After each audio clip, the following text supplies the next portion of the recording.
Today we have another featured artist.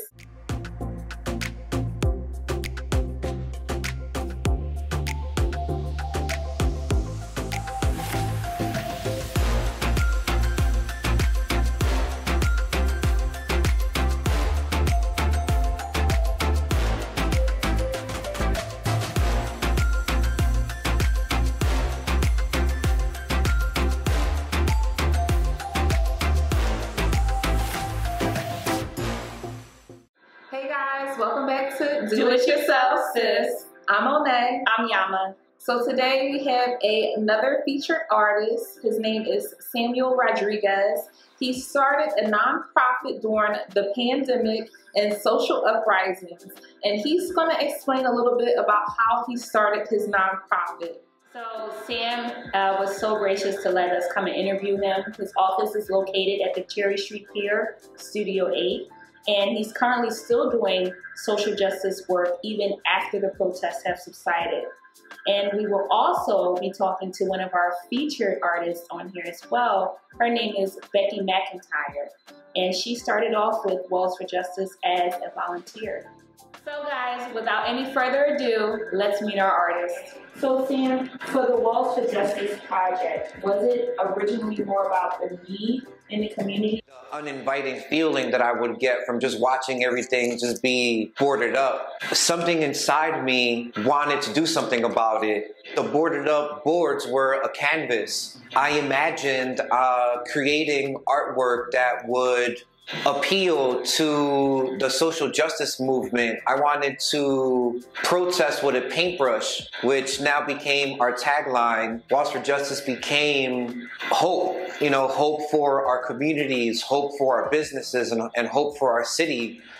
After we created the first two projects at Benjamin Lovell Shoes and at Fabio's Dollar Store, thanks to the media, people just kept on connecting with us because of that very purpose, our ability to connect with community members. Even during the spike of COVID, we were able to give people meaning and a sense of belonging, creating artwork that reflected our values and our hope for a better future.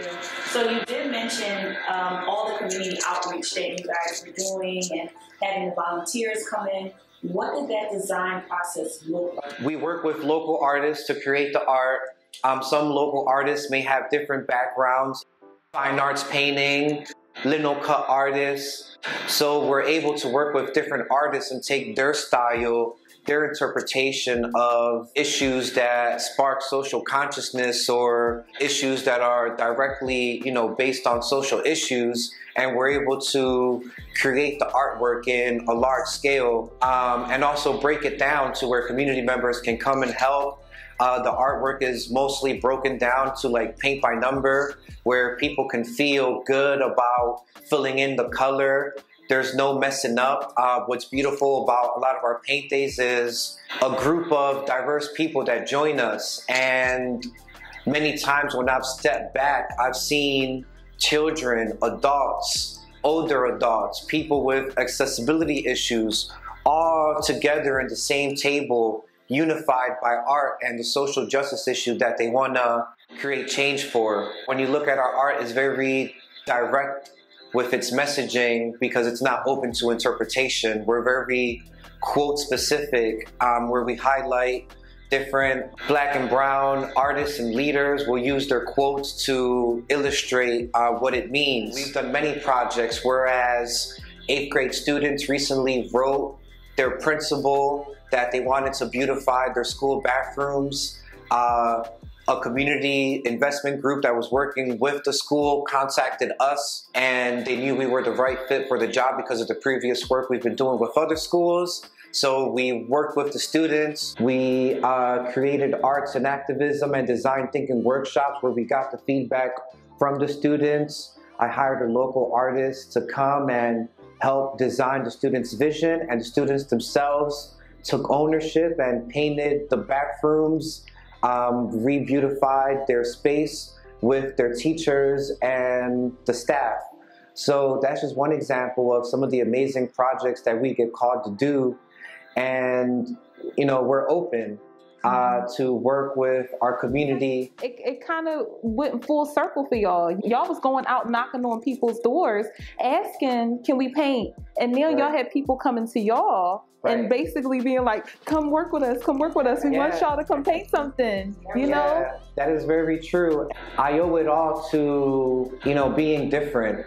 And I think this is a message that's kind of like important for everybody, because while I was beginning Walls for Justice, there were in fact some insecurities to what I was doing, how I was doing it.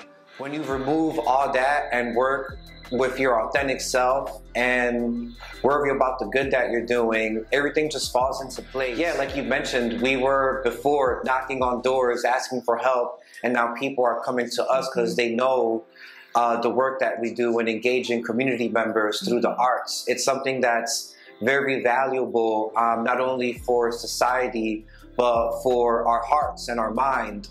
Yeah, and it's beautiful, Sam, because I've seen when you first started Walls for Justice and how it progressively became what it is now. And it's just beautiful that you guys have put your name out there on the streets and people know you guys for what you do and giving back to the community. And it's just so beautiful. I just had to say that. I love what y'all doing and giving back to the community. And I love that y'all started Walls for Justice during a pandemic, during racial uprisings. And it was such a scary time for everybody. And y'all gave back hope and healing through messages on plywood, on businesses. There's hope in darkness. That's what I saw through y'all artwork. Yeah. Do you have any upcoming projects that you would like to mention? Yeah, we're currently working with different businesses to create murals. They're still kind of like in the beginning phase. We've actually applied for some like out-of-state projects, and hopefully we're gonna be on the move to different states and cities. We're always going to continue our work here in Philadelphia, in the Pier. And one thing I hope to do is to extend our programming to other nonprofits, because like I said, when we work together, we can make a lot of things happen a lot faster. So thank you for this wonderful interview. Thank you. It was so much fun. I can't wait to see this. No, Sam, we appreciate it. My name is Becky McIntyre. I'm a local visual artist in Philly. And I'm a printmaker and a muralist, a designer, and a painter. So, Becky, can you tell us how you got started working for Walls for Justice? So I started by volunteering with Walls for Justice. I moved back to Philly in like December of 2020 and had seen someone had shared the work that Sam and Walls for Justice was doing with me on Instagram. And I reached out and got connected to one of the projects, and then just kept going and volunteering and wanting to be part of things. I always admired the mural process because it's communal, and art to me has always made so much more sense in connection with other people and in community. And I just loved the crowd and the artist community and like the diversity of the people that would come out to the events, and just like how I was able to get connected and like share skills and resources and connections and conversations with other artists and other volunteers. And I just loved that communal process that makes the art so much more meaningful for me. As I mentioned, I started as a volunteer with Walls for Justice, and Sam kind of took me under his wing, and I've learned so many skills. Also, like as an artist developing my skills, Sam encouraged me to use my lino cuts to make a mural, which was really cool. Yeah, and then I just kind of moved from project manager into chief of operations of Walls for Justice. It's just been such an incredible journey. I've not just learning art skills from Sam, but also learning life skills. He incorporates gratitude and mindfulness into our meetings, which has taught me a lot about how I want to live my life, and just manifesting the things that I care about and being part of this community. And I've been able to curate an art show. We had our first Friday art show, and curated the artists coming in, and being able to kind of encourage community there, and represent the artists that we volunteered with, and learning how to write grants with Walls. And yeah, just so many different things that have developed from being part of this organization, and that I've learned and connected with. Yeah, it's just going up. It just keeps going. Yeah. Overall, as far as your art career, where do you see yourself being, let's say, the next 5-10 years? How do you see that growing? I don't really know what will happen in the future, but I trust and am excited for how much has grown in the past year to know that that's continuing to happen. And like that only happens in community with others, and that's what makes this, like, that's the best part about all this work. Well, I definitely appreciate you, and I love that you keep an open mind about the processes. It seems like you go a lot with your gut feelings about different things, and that's amazing. Thank you so much, Becky. Yeah, thank you, Yarla. Thank you, Monet. So guys, thank you so much for joining us during this interview. We had such a good time interviewing Sam and Becky. They are doing such great work in Philadelphia, and I know that they will continue to do this work because it's needed. It is.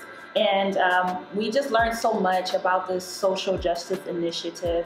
And I have no doubts that Walls for Justice will go beyond Philadelphia, go beyond the U.S., and it is going to be a global impact. I'm sure of it. Yeah, definitely. So make sure you guys follow Walls for Justice and stay tuned for many amazing things to come in the community. You guys, make sure you like and subscribe to our channel. And make sure to also share and comment as well. We'll see you later, guys.